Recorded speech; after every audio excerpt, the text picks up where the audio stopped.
The Tinubu's administration has floated a new consumer credit scheme that looks to empower working Nigerians to purchase goods and services without paying all the cash upfront. The consumer credit program, scheduled to take off next month, first with the country's civil servants, would later extend to the rest of Nigerians. Let's get some perspectives on this now as we bring on the show the senior economist at SPM Professionals, and that's Paul Alaje. We thank you for making the time on our Rice Exchange tonight. Yeah, thank you so very much for having me. Yeah, hope you had a very good week so far. Very interesting time we live in. So, what are your initial thoughts, Paul? What are your initial thoughts on this newly floated consumer credit scheme? What do you make of it?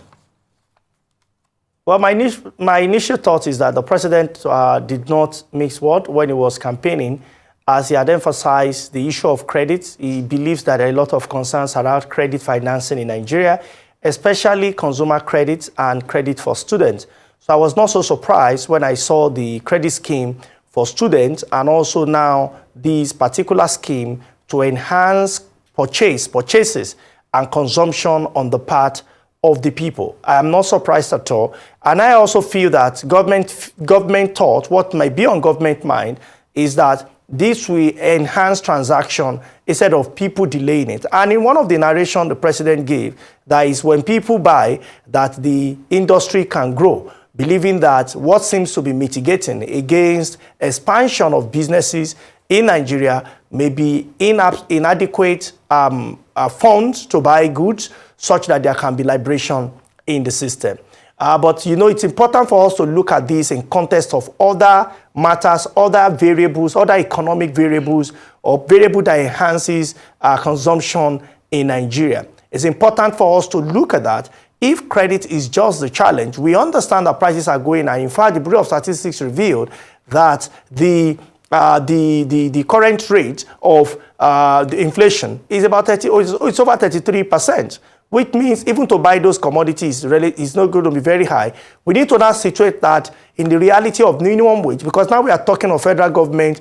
I say federal government, we're talking of civil servant, whether federal or state or local. It's not really the question here, because they are relatively organized and their structure, they have relative structure, and also they can deduct from source. And I must also say that this is a form of quote-unquote micro-lending, which is not new in Nigeria at all. A lot of microfinance and even some commercial banks are practicing this already. As we are putting structure around it, maybe this will be the coordinating center. Who will be paying? Will it be the Central Bank of Nigeria? Will the microcredit have its own capital that will finance with? Are we still going to be using the same microfinancing system of the, what do we call them now? The deposit money bank or the microfinance bank? Is a different kettle of fish that is yet to be fully reviewed. What I know at this initial stage is that government seems to be giving a thumbs up for it to say that we want to drive microfinancing in Nigeria, especially at the consumer end. So this is consumer credit is, well, so it's not entirely new in this part of the world, but I'm sure for developed economies, consumer credit is taken as given. Whatever it is, as long as you have a job and whatever it is, you can have a credit line based on your income and all of that, and you can make purchases without coughing out cash. You want to buy a new laptop, you want to change your mobile phone, you want a new refrigerator, for example, or a new pepper grinding machine, whatever it is, as a vulcanizer, whatever, you want to buy a new car and all that. So a new television set. So the range is endless. So do you see this credit core as the silver bullet for the problem of consumer credit in Nigeria in terms of what? Credit on one side, then consumer on the other side. Is this the silver bullet? Do you think we've hit the button, the home run button? Well, I really don't think so. I don't think so, because when you look at the component of civil servants in Nigeria in relation to the labor force or those who are gainfully employed today, it is really, really very negligible.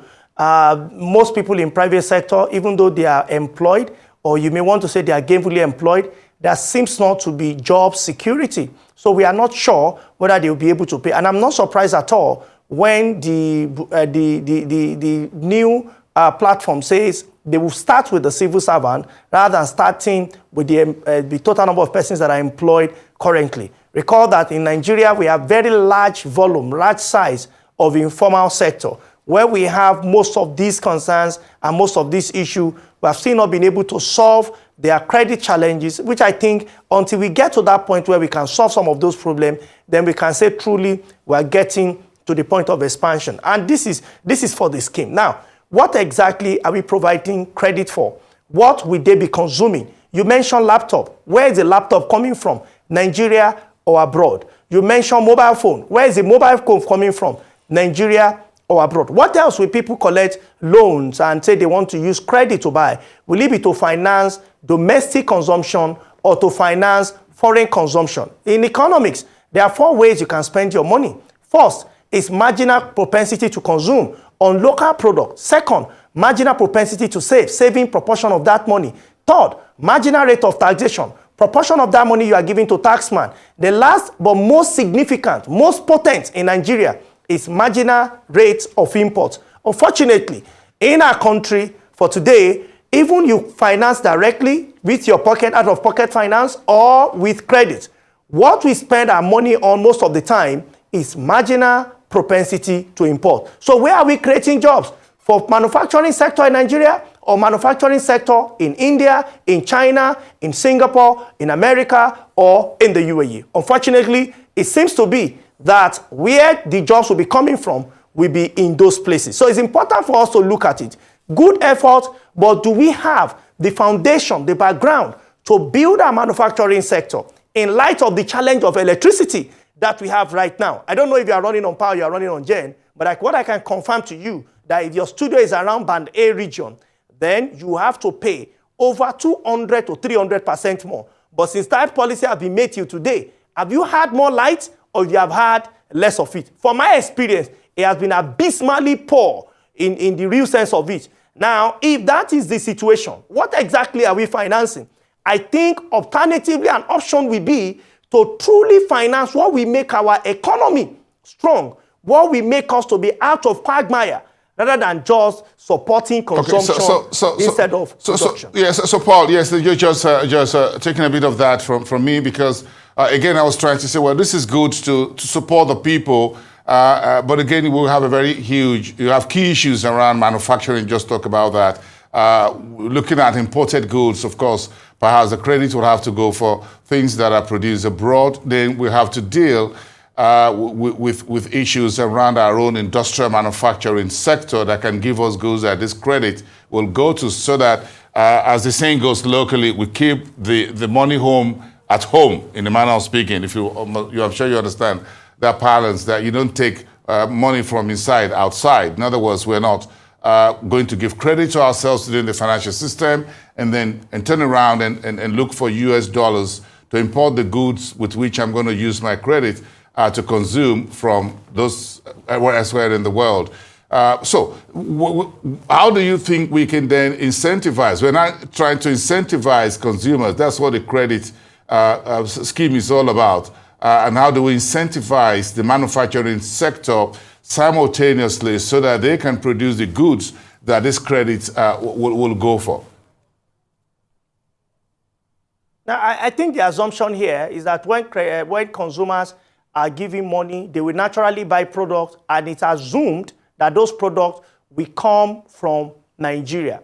And I've asked many people to demonstrate or to use this example. I've asked them this question rather: of everything you have consumed in a week, ask how many of them are made in Nigeria? From the furniture in your house to the television screen you are using right now to watch this program, or your mobile phone and the data that you are using on it, just check everything around you. Very few things that you don't replace over and over. Maybe cement, which you cannot replace over and over.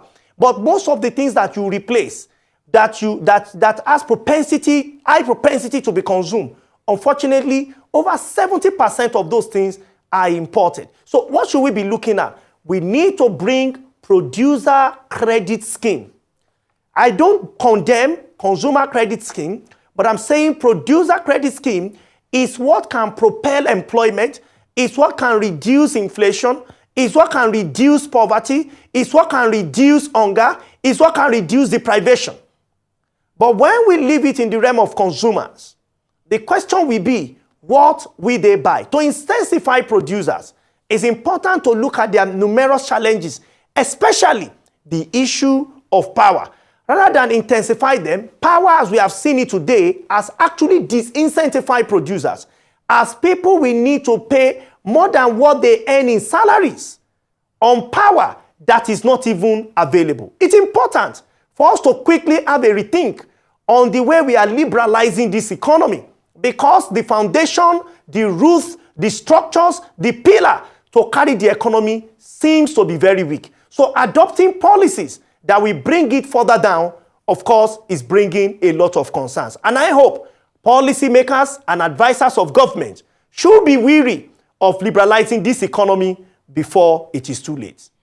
So we're sticking with manufacturing industrial goods that will use the consumers can patronize. So when you look at the number of companies, a few multinationals exist in Nigeria, some of them produce consumer goods, some of them also have a whole lot of market for those who are bringing in consumer goods. But you look at the new credit score, it's been designed to provide credit to eligible Nigerians, and that's the phrase there, eligible Nigerians. Let's situate that within the country's high level of unemployment, for example, like you mentioned in your opening comment. When we throw it outside the civil service, those who have steady salaries, as they say, but of course, you go to some state government, it's a different issue entirely, how many months they get salaries and what they get, half, a quarter, whatever, depending on the mood and the sentiment of the governor, as the case may be. Then you've got to deal with weak currency and inflationary environment.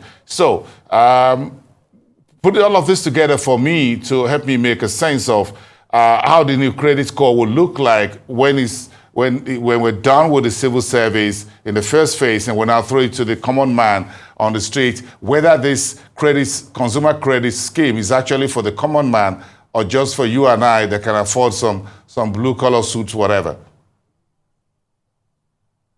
Well, I know that the consumer credit scheme will be for man. Whether the man will be common or uncommon, I don't think I can provide the answer today. But what I know is that giving it to civil servants, we mean that we are able to monitor the source of repayment.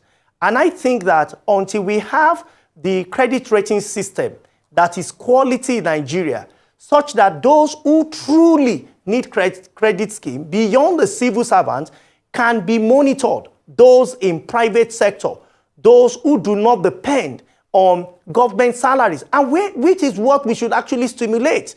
If you truly want to stimulate credit scheme, it should be outside. So I am not saying the credit scheme don't have the plan. I don't know when is my response. When will they do this? Starting with government, maybe for the sake of comfort and for the media engagement and the hype is all fine.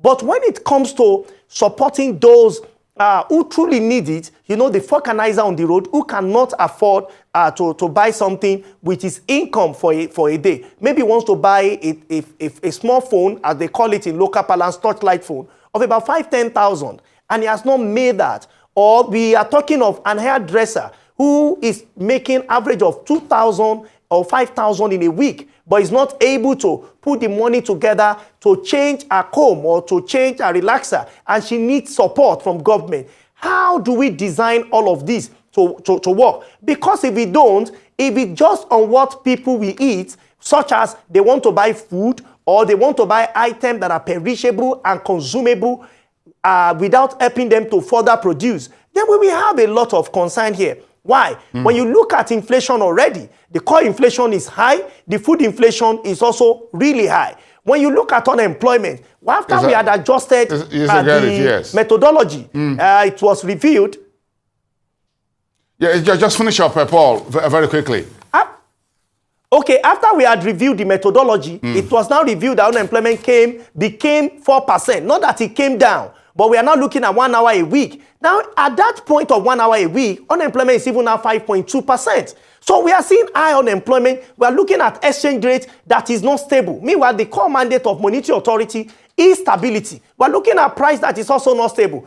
bringing this to the mix without going to those who we truly need to support, who are the manufacturers, those who can help us to reduce unemployment, who can help to reduce inflation, who can help to improve exchange rate. Yes, that is what the scheme about. And if this is what government is looking at, then it will be an applaud. But at this time, this moment, it is just about the consumer instead of the producer.